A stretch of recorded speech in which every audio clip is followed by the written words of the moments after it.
हातकणंगले विधानसभा मतदारसंघात 166 कोटी 65 लाखापेक्षा अधिक निधी मंजूर करणारे विकासाभिमुख नेतृत्व, सर्वसामान्यांचे लाडके आमदार दलित मित्र डॉक्टर अशोकराव माने बापू यांना वाढदिवसाच्या हार्दिक शुभेच्छा। शुभेच्छुक माननीय श्री किशोर जामदार, उपाध्यक्ष महाराष्ट्र राज्य शासकीय पाणीपुरवठा कंत्राटदार संघटना, अध्यक्ष कोल्हापूर जिल्हा शासकीय कंत्राटदार संघटना तसेच कोल्हापूर जिल्हा पाणी पुरवठा कंत्राटदार संघटना। कोल्हापुरातील अनेक विविध मागण्यांसाठी आज इथे S4H चे अध्यक्ष राजू माने हे लक्षवेधी उपोषणाला बसलेले आहेत आणि कोल्हापूरकरांसाठीच म्हणजे कोल्हापूर शहरासाठी एकूणच त्यांच्या काय काय मागण्या आहेत आणि त्या कशा पद्धतीने ते आज मांडणार आहेत हे आज आपण त्यांच्याकडून जाणून घेऊयात। माझी प्रमुख मागणी आहे की कोल्हापूर शहर आणि ग्रामीण भाग यांचा जर विकास सुनियोजित व्हायचा असेल तर KMRD म्हणजे महानगर प्रदेश विकास प्राधिकरण स्थापन होणे गरजेचं आहे आणि याची मुख्य अट आहे की 20 किलोमीटर क्षेत्र आणि 10 लाख लोकसंख्या झाला तर हे महानगर प्रदेश विकास क्षेत्र प्राधिकरण होऊ शकते आणि आपल्या जिल्ह्याची लोकसंख्या 38 लाख इतकी आहे। त्यामुळे हा विषय शासनाने जर मंजूर केला तर कोल्हापूर शहराबरोबर इचलकरंजी शहर आणि नगरपंचायत आणि पंचायती यांचा आणि ग्रामीण भागाचा विकासासाठी एकच शासनाने जर विकास आराखडा तयार केला तर संपूर्ण क्षेत्राचा सुनियोजित विकास होईल आणि याला केंद्र शासन,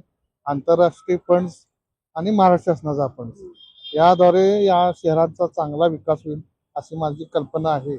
म्हणून यामध्ये तुम्ही पुणे आणि कोल्हापूर मेट्रोच्या उभारणीची पण मागणी केलेली आहे। पुणे आणि मेट्रो रेल्वेचा हा विषय नाही, पुणे मेट्रो सिटी रेल्वेचा वेगळा आणि सिटीचा वेगळा आहे। तर मेट्रो सिटीमध्ये हे सगळे विषय समाविष्ट असतात जे मूलभूत प्रश्न आहेत, उद्योग निर्मिती असू दे, रोजगार निर्मिती असू दे किंवा कृषी क्षेत्र असू दे किंवा पर्यावरण असू दे, याचा एक विकास आराखडा बनतो। सर्व नागरिकांच्या हरकती घेतल्या जातात आणि त्यानंतर हा विकास आराखडा बनतो।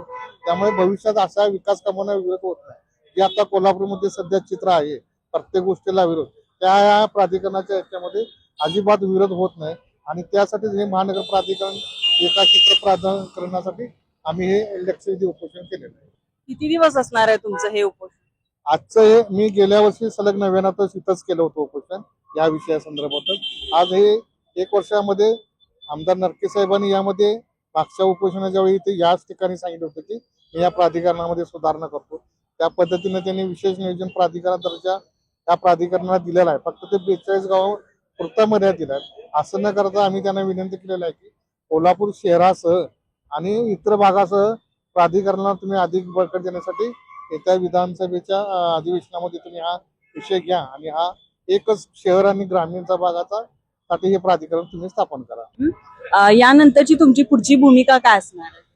आज आम्ही संध्याकाळी या संदर्भात महाराजांच्या पुतळ्यासमोर एक ज्योत प्रज्वलित करून ह्या चळवळीचा आम्ही सुरुवात करतोय। त्या माध्यमातून मी आता या मागील वर्षी एक 18 मिनिटाचा KMRD पार्ट म्हणून व्हिडिओ तयार केलेला आहे की विकासासाठी पूर्वतयारी काय करावी लागते। भविष्यामध्ये 2 पार्ट करणार आहे, त्यामध्ये शासकीय आणि केंद्र शासनाचा निधी या सर्व प्रोजेक्टना कशा प्रकारे मिळेल आणि तिसरा निधी म्हणजे जिल्ह्याचा विकास आणि शहराच्या विकासासाठी काय मूलभूत गरजा आहेत त्याचा एक व्हिडिओ बनेल। त्या 3 व्हिडिओच्या माध्यमातून मी जनजागृती करणार आहे आणि माझा पहिला व्हिडिओ बऱ्याच लोकांनी बघितल्यामुळे लोकांना याबद्दल विश्वास बसलेला आहे। त्या पद्धतीने जसा केंद्र शासनाचा आणि राज्य शासनाचा फंड कसा कायदेशीर येतो हे जेव्हा लोकांना पटेल त्यावेळी या चळवळीला यश येईल शंका नाही। तसेच या लक्षवेधी उपोषणाची सांगता दसरा चौक येथे ज्योत प्रज्वलित करून करणार असल्याचे राजू माने यांनी सांगितले। माझा महाराष्ट्र न्यूजसाठी कॅमेरामन रोहन पाटीलसह साक्षी दळवी, कोल्हापूर।